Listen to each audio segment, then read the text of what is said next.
This episode from the life of Sherlock Holmes will be transmitted to our men and women overseas by shortwave and through the worldwide facilities of the Armed Forces Radio Service. Petri Wine brings you Basil Rathbone and Nigel Bruce in the new adventures of Sherlock Holmes.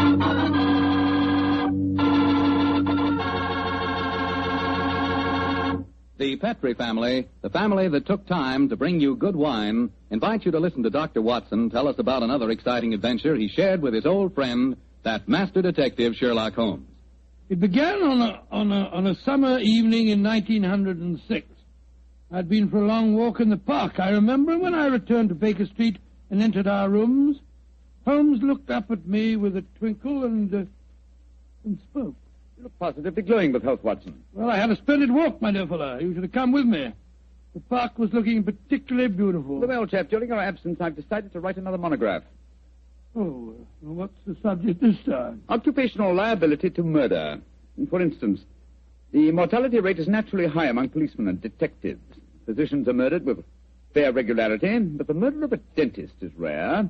And who ever heard of a murdered veterinary surgeon? It's quite true, but what's the occasion for this little homily? I've been browsing over my newspaper clippings. Yeah? You recall ever hearing of a murdered tobacconist, Watson? No, I can't say that I do. Oh, why? And yet my clippings inform me that no less than 3 tobacconists have been murdered in the past 6 months, and all the murders have occurred in the same small shop at the East End of London. Now, why do you suppose 3 tobacconists would be murdered in the same shop?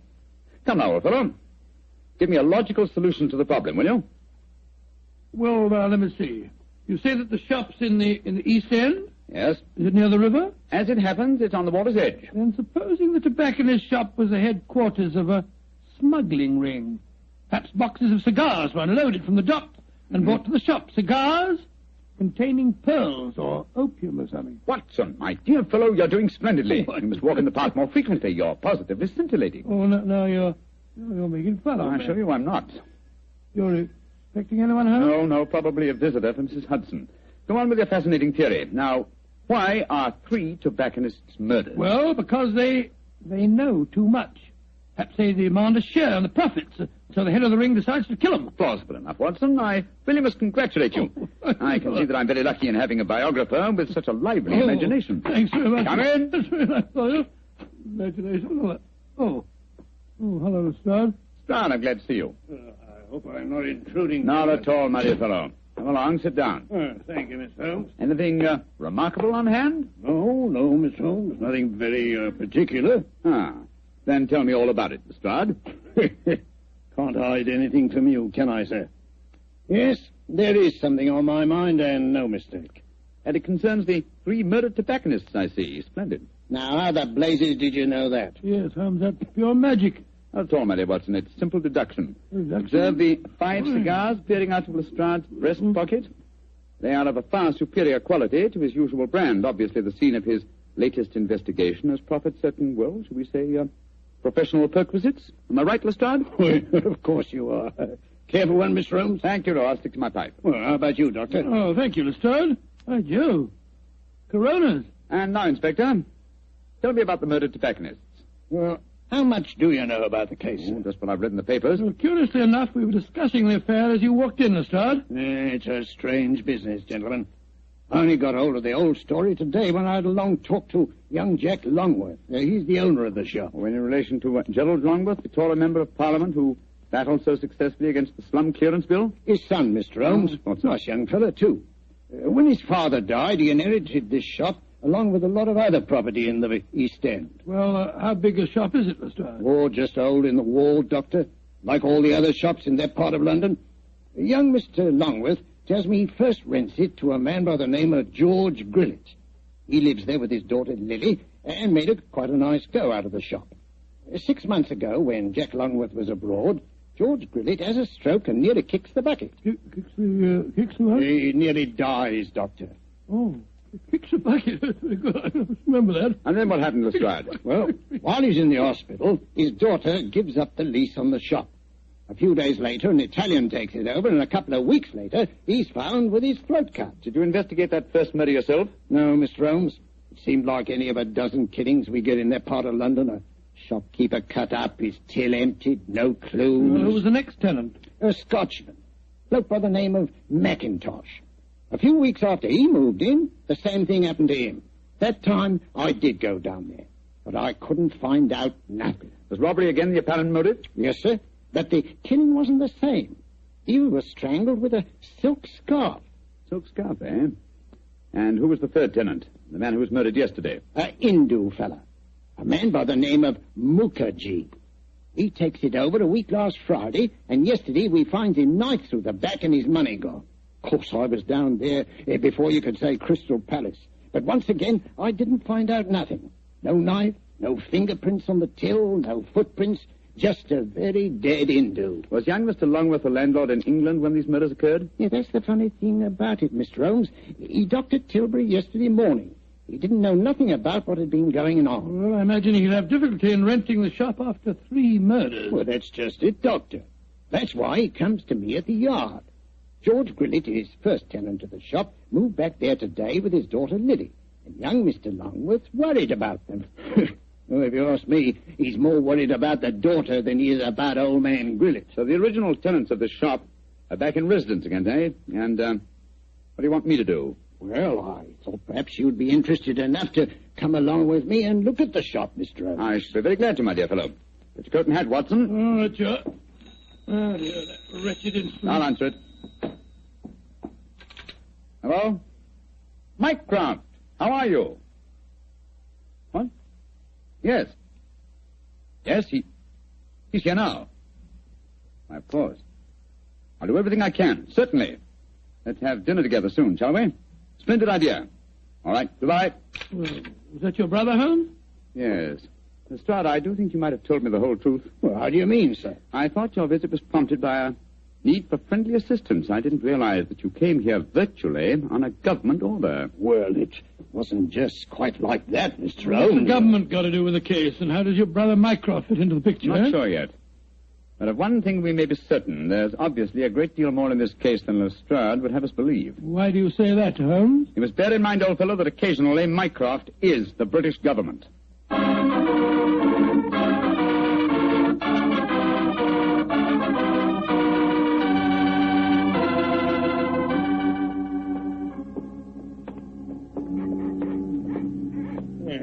Nice part of London to take a walk in on a foggy night, ain't it, gentlemen? All our policemen work down here in pairs, you know. Yes, I don't blame them. It's a vile neighborhood. There's the shop just ahead of us, with a sign hanging out. Hello, there he is again. Oh. See that bearded Hindu skulking off around the corner there? Oh, yes. He's been haunting the place ever since I came down here. So a bearded Hindu haunts the place, eh? Yes, and yesterday, Holmes, the Hindu proprietor of the shop was murdered. Exactly. Well, here we are. I'll go in first. Depressing-looking place, huh?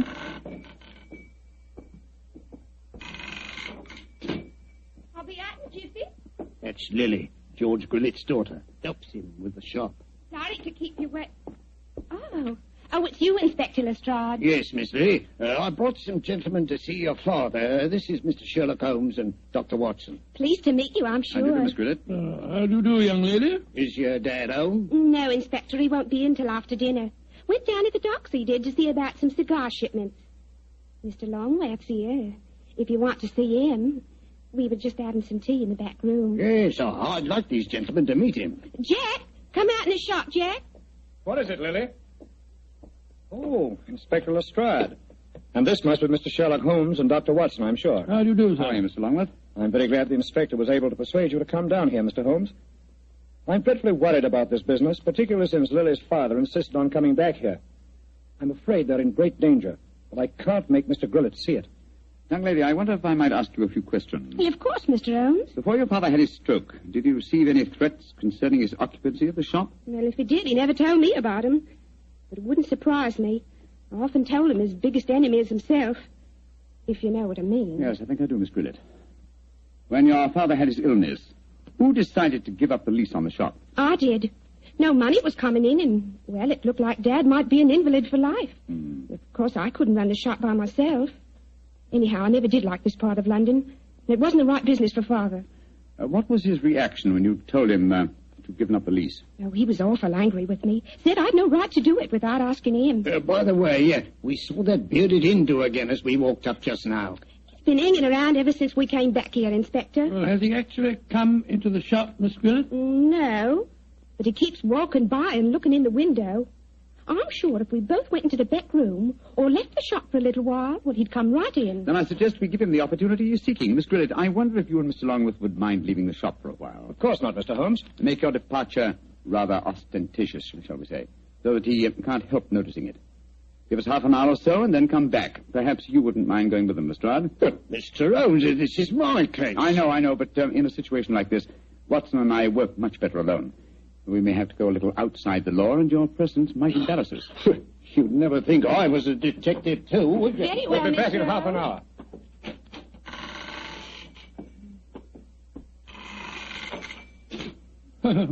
Poor old Lestrade. He gets very touchy as the years roll by. I blame him.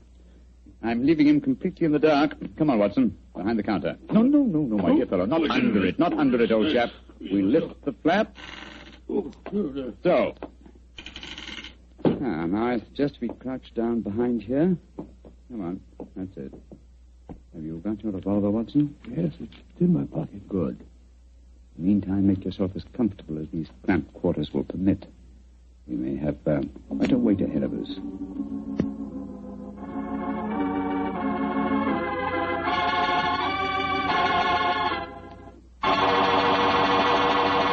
Look, Holmes. There's the Hindu now, peering through the window. Revolver handy. Yes, sir. Here he comes.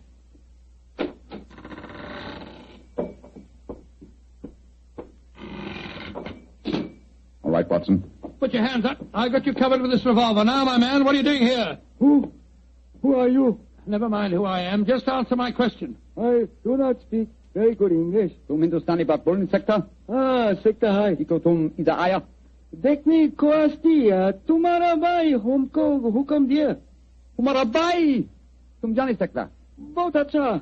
Salam. No, you don't, my man. Just you stay where you are. It's all right, Watson. Let him go. He's on our side. I wish you'd tell me what in thunder's going on. Who that man was and why you let him go. He's an investigator from the Foreign Office, old chap. Given his instructions by my brother, Mycroft. Mycroft? Yes, old fellow. When my brother fails to tell me all the facts concerning this case, I begin to think these triple murders have far greater ramifications than we ever dreamed of.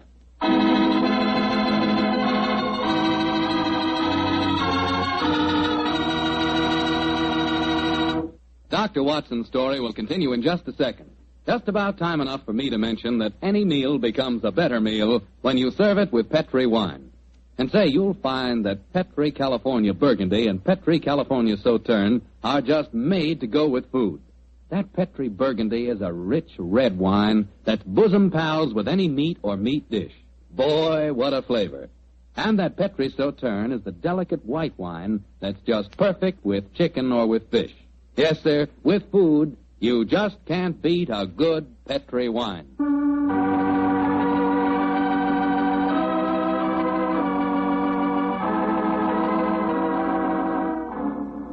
And now back to tonight's new Sherlock Holmes adventure.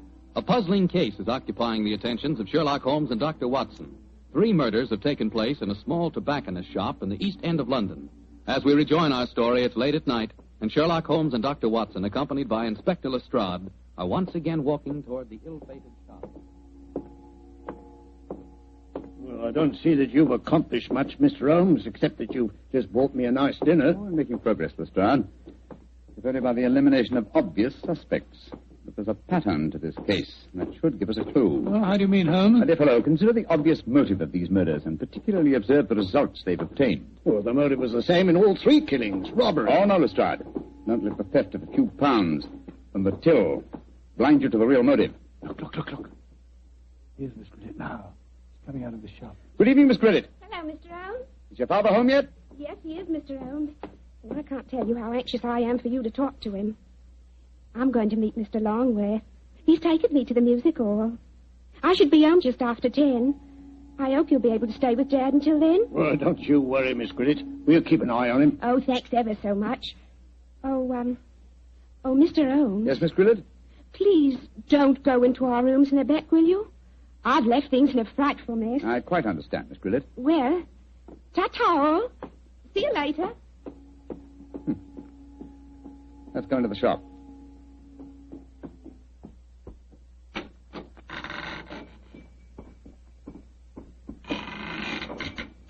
Who is it? Oh, it's you, Inspector. Here, these gentlemen, Mr. Sherlock Holmes and Dr. Watson. How do you do, sir? Good evening, sir. Good evening. Did you meet young Lily just now? Yes, she told us she was going out to the music hall with Mr. Longworth. Yes. I'm afraid we had quite a set to about that. A very strong-willed girl, Lily, very strong-willed. Am I to assume that you disapprove of your daughter's association with Mr. Longworth? Yes, of course I do. He's a top. He's got lots of money. Lily's so blind she can't see that he's up to no good. I'm pretty sure he's afraid I might find out what's really at the back of these here murders. And what is your theory, sir? Well, I'll tell you this in confidence. Got nothing to back it up now, you understand. There's been talk of widening the docks around here. That'd make property values go up, you see, of course. Well, young Longworth's been trying to buy up all the other shops along the waterfront here, but they wouldn't sell. If you ask me, he's had these murders done just to frighten people away so that he could buy cheap. Now, I'm not saying that he did the murders himself, you understand, but he planned them. Why, in these parts, it's easy enough any night to get a throat cut for a couple of quid. Yeah. That's why I'm glad you're here, gents. You see, I just got another warning. Warning? What do you mean, sir, warning? Found this note slipped under that door there not 3/4 of an hour ago. Receive, please. What does it say, Holmes?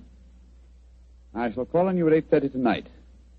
You know what's good for you. You'll be waiting for me alone. If you try any funny tricks, you'll go where I sent the rest of them. Well, that's obviously from the killer.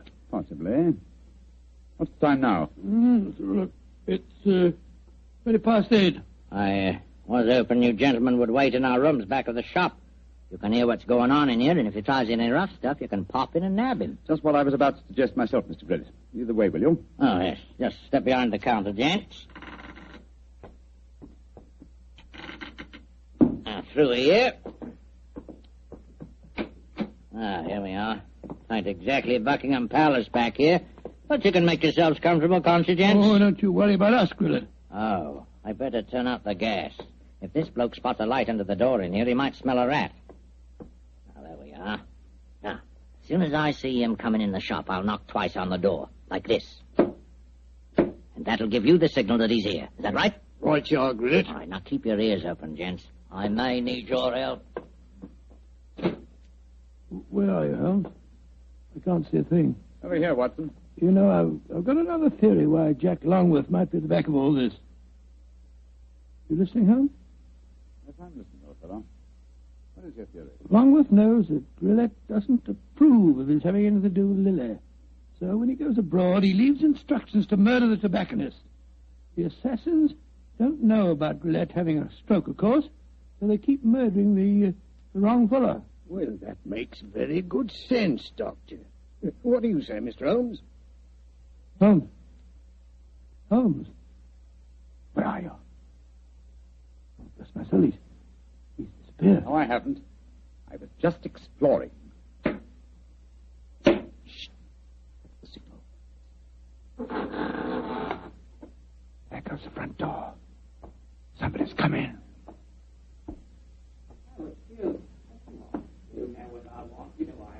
We'd better go in. Right, Watson, listen.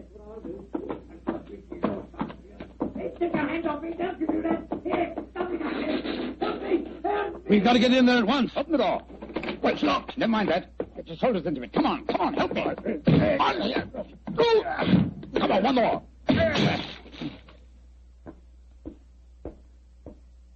Poor devil. He's been slashed with a knife. Grillett! Grillett! What, the killer got away? I'm going Now, Lestrade, conserve your energy. Your murderer lies there. But that's Grillett. Of course it is. Search his pockets, Watson. I think you'll find a blood-stained knife. Let's have a look. Good Lord. Here's a razor in his pocket. It's covered with blood. You mean to say that he slashed himself? Let's slip the handcuffs on him, Lestrade. While he's still play-acting, he may be more difficult to handle when he realizes the game's up. Take your hands off of me. Come on, quick. Come on, yes. Hey. Come on. Very neat, Lestrade. Yeah. Well, Now that I've knocked a wounded man out cold, perhaps you'll tell me what's going on, Mr. Holmes. Yes, I'm completely in the dark, too. Oh, it's very simple, really. Willett has just staged a fake attack on himself. Fool us into believing that someone else is the murderer. Yeah, but the threatening note he received... Composed by himself for the occasion. Yes, but we heard voices. We heard the shop door open. We heard Willett talking to himself. And as for the shop door, that's how he gave himself away. Well, how do you mean, Mr. Holmes? Whenever the shop door opens, there's a bell that jangles. You will notice... So, Yeah, that's right, there is. there was no bell jangle when we were in the back room. Willett got us in there, locked the door on us unobtrusively, and staged his little drama. Yes, but we heard the door creak open and close, Mr. Holmes. The creak of this flap in the counter would sound exactly the same, my dear fellow. Now listen. Yes, but why, Holmes? How did you spot that Gillett was a man? It was obvious from the beginning that since nothing had changed about the shop except the ownership, that the attackers were directed against any tobacconist who was not Gillett himself. Of course, his daughter, Lily, obviously knew what was going on. Well, I don't see how you figured that one out, Mr. Holmes. Every remark that she made showed that although she loved her father, she knew his failings. In any case, she gave me the final clue. Well, what clue was that? In very pointedly asking me not to go into the back room of the shop. Of course, she meant the reverse of what she said. I followed her advice when you were explaining your theory to Lestrade. Well, what did you find, Mr. Holmes? Miss Gillett had obligingly left a secret door open, a door leading to a passageway that seemed to go down to the waterfront. We'll examine it more thoroughly in a minute. Yes, but I still don't understand Gillett's motive, Holmes. Neither do I, old chap. No, I suspect that from the interest of the Foreign Office in the case, this shop has been the headquarters of an espionage ring. I'm afraid the final answer to that question will have to be given by someone else. Oh, who, Holmes? By my elder brother, Mycroft. Humiliating, isn't it, Watson?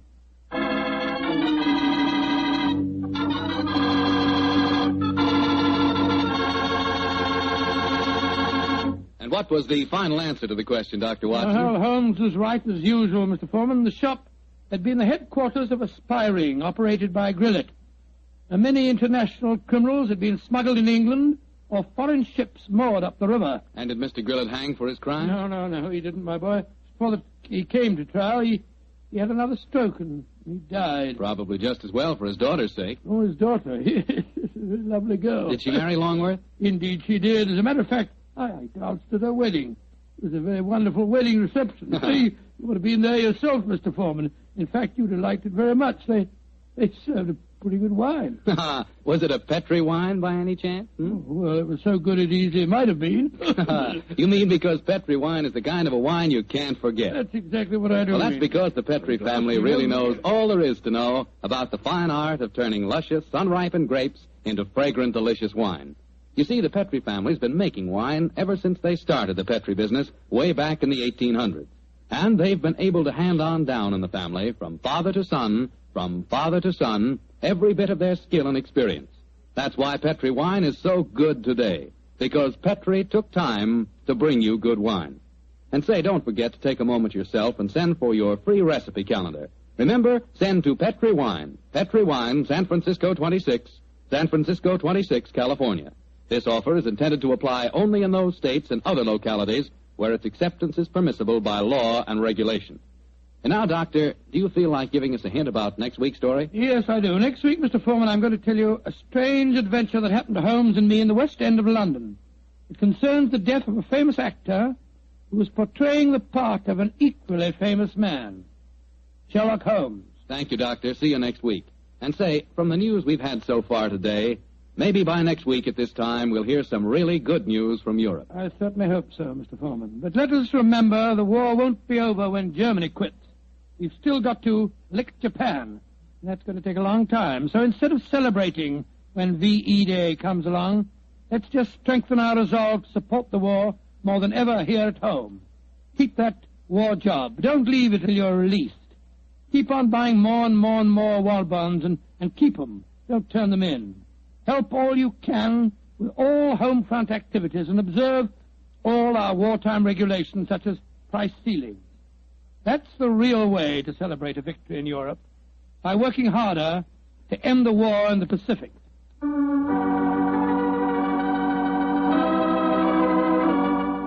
Tonight, Sherlock Holmes' adventure is written by Dennis Green and Anthony Boucher and is based on an incident in the Sir Arthur Conan Doyle story, The Adventure of the Six Napoleons. Mr. Rathbone appears through the courtesy of Metro-Goldwyn-Mayer, and Mr. Bruce through the courtesy of Universal Pictures, where they are now starring in the Sherlock Holmes series. The Petri Wine Company of San Francisco, California, invites you to tune in again next week, same time, same station. Meanwhile, don't forget to take advantage of our offer of a free recipe calendar. Oh, the Petri family took the time to bring you such good wine. So when you eat and when you cook, remember Petri wine. To make good food taste better, remember... Petri